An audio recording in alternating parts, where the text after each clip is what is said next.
The first night I heard the footsteps upstairs, I thought someone had broken in.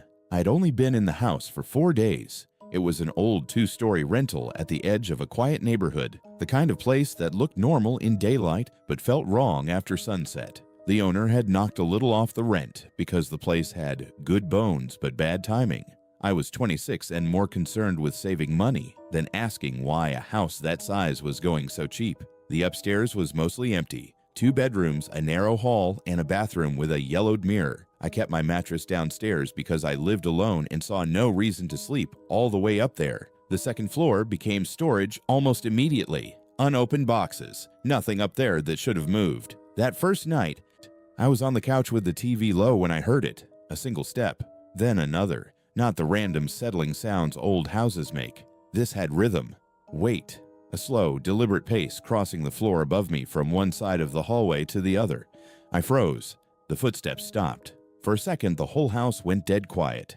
Then 3 more steps sounded directly above the living room, slower this time, like whoever was up there had paused to listen and then kept going. I muted the TV and stared at the ceiling. I waited for another sound that would explain it. An animal, wind, anything. Instead, I heard a stretch of silence so complete it almost made me feel stupid for being afraid. Then came one final step, hard enough to make the ceiling give a faint tick, and that was enough for me.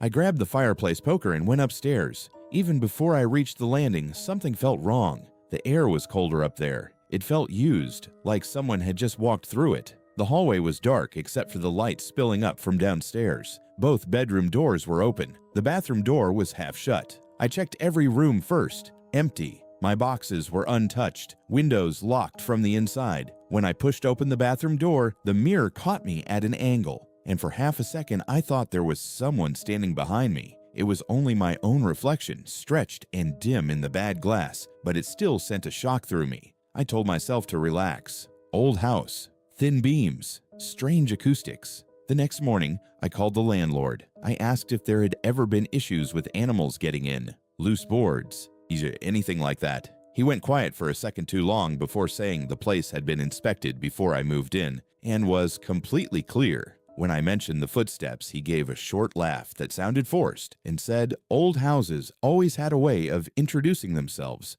That answer sat badly with me all day. The second night, the footsteps started earlier. I had just gotten into bed when I heard movement directly above the downstairs hallway. 4 slow steps, a pause, then 4 more, as if someone had turned around and retraced the exact same path. I didn't go upstairs this time. I killed the lamp and listened. The person above me, or whatever it was, kept walking, not wandering randomly, pacing, measured lengths back and forth across the floorboards, always stopping in the same places. It went on so long that fear started turning into something more exhausting than terrifying. Whatever was up there didn't seem interested in coming down. It just wanted to be heard. At around 1 in the morning, I took out my phone and recorded the sound. In the playback, the footsteps were even worse, distant but unmistakable, slow, heavy, human. The next day, I asked the woman next door if she knew anything about the house. When I mentioned hearing somebody upstairs at night, all the color went out of her face. She asked me if I was sleeping downstairs. I said yes. She looked at the house for a second and said, "Don't move your bedroom." That was it. She wouldn't explain, just said some houses carry habits, then went back inside. I should have left then, but I had already signed the lease, already paid the deposit, and part of me still wanted a logical answer badly enough to stay and find it. On the third night, the footsteps changed. They began at 12:17. I know because I was awake, already tense from expecting them, but instead of pacing the hallway, they came from the far bedroom upstairs, crossed to the hall, and stopped directly over the foot of my bed. I didn't move. After a few seconds, a new sound came down through the ceiling, a soft drag, like fingers trailing slowly across the floorboards. It moved from one side of the room to the other, stopped, then came back. Step, drag, step, drag. Not loud, not frantic, patient. I got out of bed and backed into the hallway, never taking my eyes off the ceiling. Every instinct in my body was screaming at me to leave the house. Then the footsteps started again, moving away from my room, crossing the upstairs hall toward the staircase. I heard the first creak from the top step and ran. I didn't grab my keys. I just yanked open the front door and stood barefoot on the porch in freezing air. Nothing did, but from where I stood outside, I could still hear it. Step. Another. Not descending the stairs now. Crossing the upstairs hall again.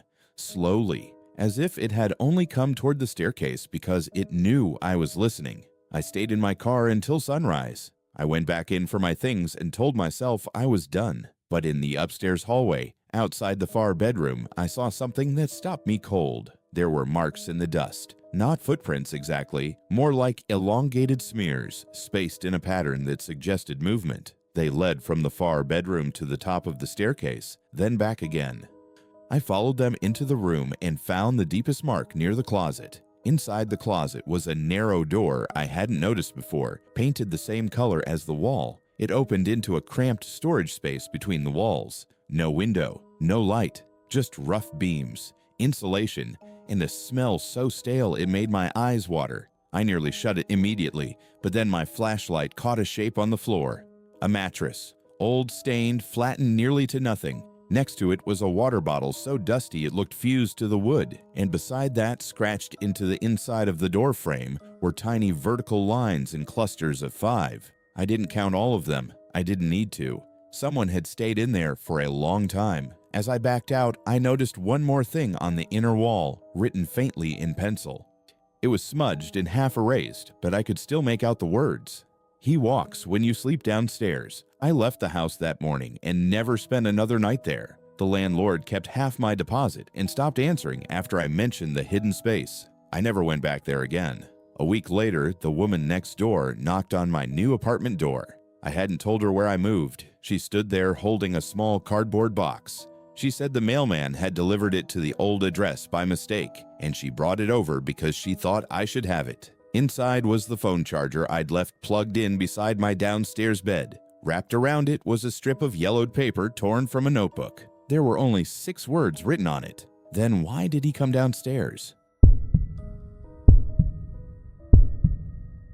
By the time I moved into my brother's house, I'd convinced myself the worst part of the divorce was over. That was the lie I kept repeating to make the arrangement feel temporary. He had a finished basement, a decent guest room, and enough space for me to disappear without feeling like I was in the way. He lived alone in a big colonial outside Harrisburg, and because he worked night shifts at a distribution center, our schedules barely overlapped. I would usually hear him come in around dawn just as I was getting ready for work. Some evenings we'd cross paths in the kitchen, talk for 5 minutes, then go back to living separate lives under the same roof. The house itself was quiet in a way that felt almost engineered. Thick walls, heavy doors, carpet upstairs that swallowed sound.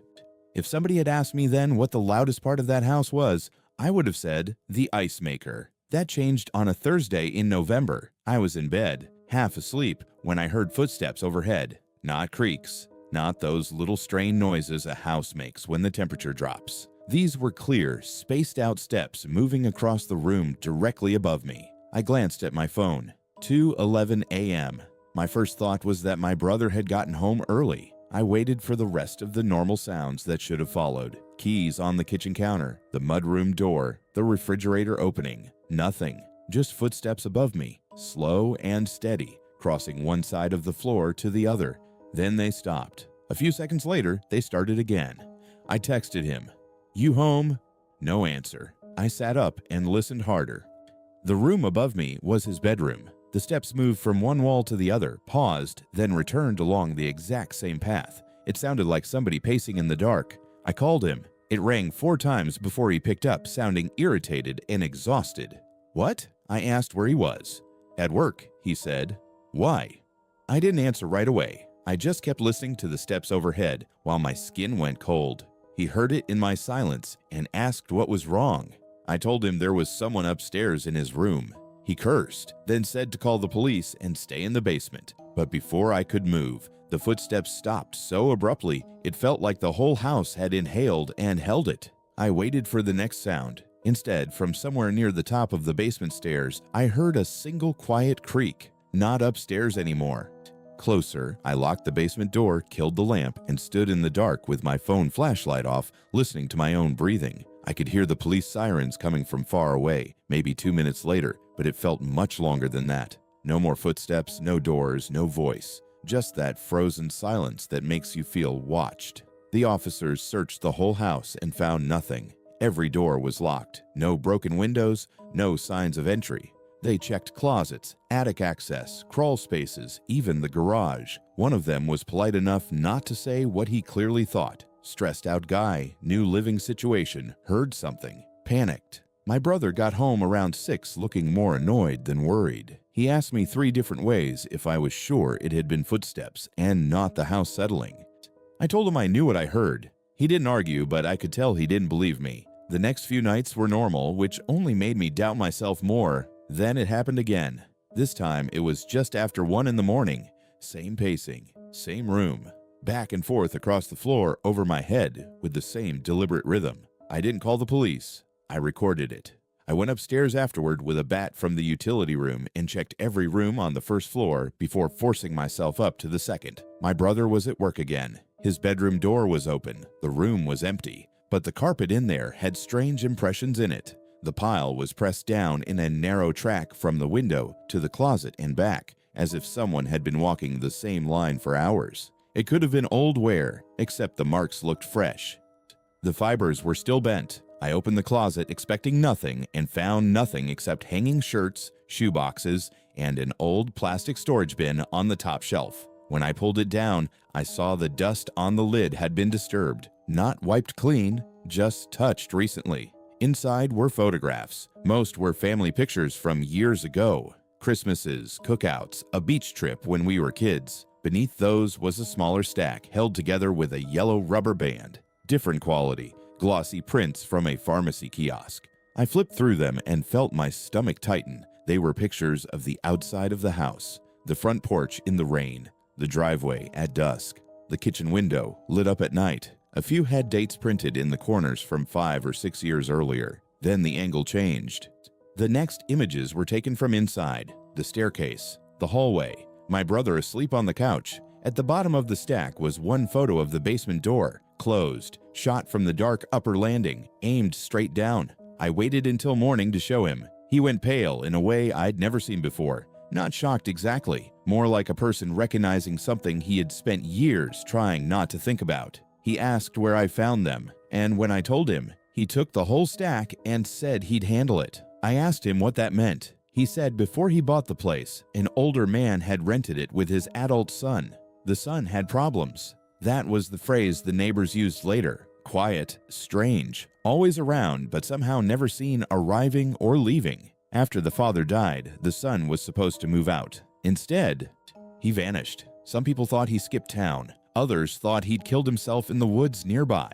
Nothing was ever proven. I asked why he hadn't told me any of that before I moved in. He said because it sounded ridiculous and because nothing had ever happened to him in the house. No footsteps, no missing things, nothing. That night, he stayed home from work. We sat in the living room with every downstairs light on, not talking much, both pretending we weren't waiting for a sound from above. Around midnight, he made a point of walking upstairs and checking every room. He came back down irritated and said there was nothing there. At 12:43, the footsteps started. I saw the change in his face before I heard the full pattern. Just one step at first, then another, then the unmistakable sound of pacing directly above us.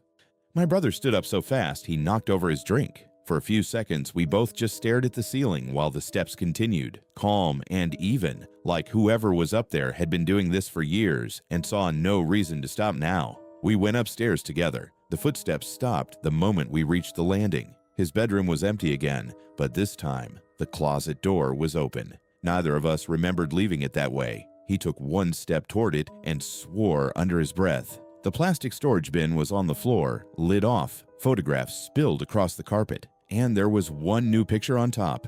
Neither of us touched it at first. It was a print, not an old Polaroid or something yellowed with age. Fresh paper, sharp image, taken from the upstairs hallway looking down over the banister into the living room below. Taken that night. In the photo the TV was on, the overturned drink was visible near the couch, and both of us were in the frame sitting beneath the ceiling, listening. My brother searched the house like a man trying not to lose control. He tore through closets, checked the attic, dragged boxes away from walls, even cut open a section of drywall in the upstairs linen closet because the dimensions looked off. Behind it was a hollow cavity about 3 feet wide running between the walls. Inside were blankets, empty food wrappers, water bottles, a flashlight, a bucket, a charger plugged into an extension cord that disappeared deeper into the space. There was also a small digital camera with the battery dead. Someone had been living there, not years ago. Recently, we called the police again. This time they took it seriously. They searched the cavity all the way through and found where it connected to a narrow access route above the ceiling and down behind the basement storage shelves. There was enough room for a thin person to move through the house without using the stairs. But there was nobody inside. No matter how carefully they searched, they never found him. My brother sold the house 3 months later for less than he should have. He never admitted it outright, but I know he left because of that picture. So did I. I moved into an apartment on the 3rd floor of a brick building with no attic, no basement, no crawl space, nowhere for a person to hide and hear you sleep. A year after all of it, I ran into one of the officers who had responded that second night. He recognized my name immediately. He asked if my brother had ever told me about the last thing they found in the wall cavity after we were gone. I said no. He looked uncomfortable the moment the question left my mouth. Then he said they'd found a narrow strip of wood fastened between 2 studs near the upper access path, almost like a shelf. On it were dozens of photos arranged in a line. Every person who had ever stayed in that basement room, all asleep, all taken from above. I started hearing the footsteps 2 weeks after my mother moved in with me. She had sold the family house after my father died and came to stay in my townhouse until she decided what to do next. I had the downstairs bedroom because of an old knee injury, and she took the room directly above mine. At first, having her there was comforting. The house felt less empty. That was why the first night scared me so badly. I woke a little after 3 in the morning to footsteps crossing the ceiling above my bed. Slow, heavy, unhurried. They moved from one side of my mother's room to the other, paused, then came back. At first, I was only annoyed. She had trouble sleeping after my father passed, and some nights she would get up and pace. I almost called out to ask if she was okay. Then I remembered the text she had sent before bed. Taking one of the sleeping pills tonight. Don't let me oversleep. My mother did not walk around on those pills. The footsteps continued. I went upstairs and pushed open her bedroom door. She was asleep in bed, not half awake, not sitting up, fully under the covers, breathing deep. The footsteps stopped the second I stepped into the room. I stood there while my eyes adjusted. Nothing moved. The closet was shut. The window was locked. There was nowhere for a person to go. The next morning, I said nothing. I told myself the sound had probably come from the attic above her room. Maybe noise had traveled strangely through the beams. The following night, the footsteps came back. Same time, same pace, directly above me. This time I waited before going upstairs. I counted 12 passes from one side of the room to the other. Whoever was up there had a pattern. 5 steps, pivot, 5 steps back. I went up faster than I had the first night, hoping to catch the sound continuing while I was in the room. It stopped a second before I opened the door. My mother was asleep again. But something had changed. The rocking chair by the window had moved. It had belonged to my parents for years. When I'd said goodnight, it had been angled toward the dresser. Now it faced the bed. I left the room and didn't sleep the rest of the night. On the 3rd night, I stayed awake on purpose. At 3:08, the first step landed overhead. I started recording audio on my phone and went upstairs immediately. The footsteps kept going while I climbed. For the first time, I heard clearly where they were coming from. Not the floor, the ceiling. The sound moved back and forth over the plaster, as if someone was pacing in the attic crawl space only inches above my mother's bed. I opened the door and snapped on the light. My mother jerked awake with a cry, and at that exact moment, something hit the ceiling above us with a dull, hard thud. Then silence. Once she settled again, I pulled down the attic hatch in the hallway and climbed up with a flashlight. The space was narrow, full of insulation, rafters, and years of dust. No flooring except a few beams. The beam above my mother's room was cleaner than the others. I saw why a second later. There were shoe prints in the dust, barely visible but real. A trail crossing from one side of the attic to the other and back again in the exact same line.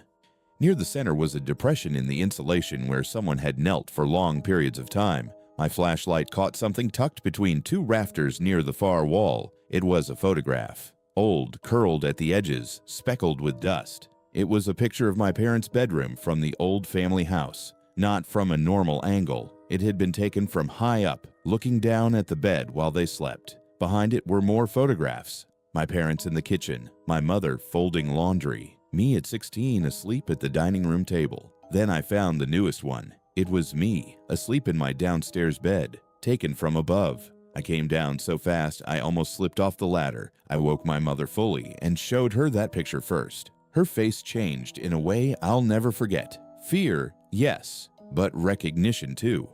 She asked to see the one of their old bedroom. The moment she saw it, she started crying. After my father got sick, she told me he had begun insisting that someone was walking above their room at night. Same pattern every time, back and forth. 5 steps one way, 5 back. She had never believed him because there was no second floor above them, only the attic.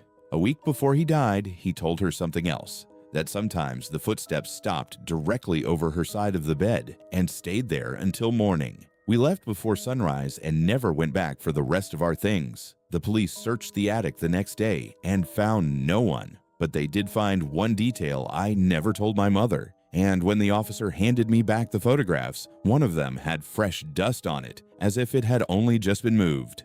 The joist above her bed wasn't just worn smooth by pacing. It had deep grooves pressed into the dust on both sides, like someone had spent years balancing there with 2 bare feet, perfectly still, listening to her breathe.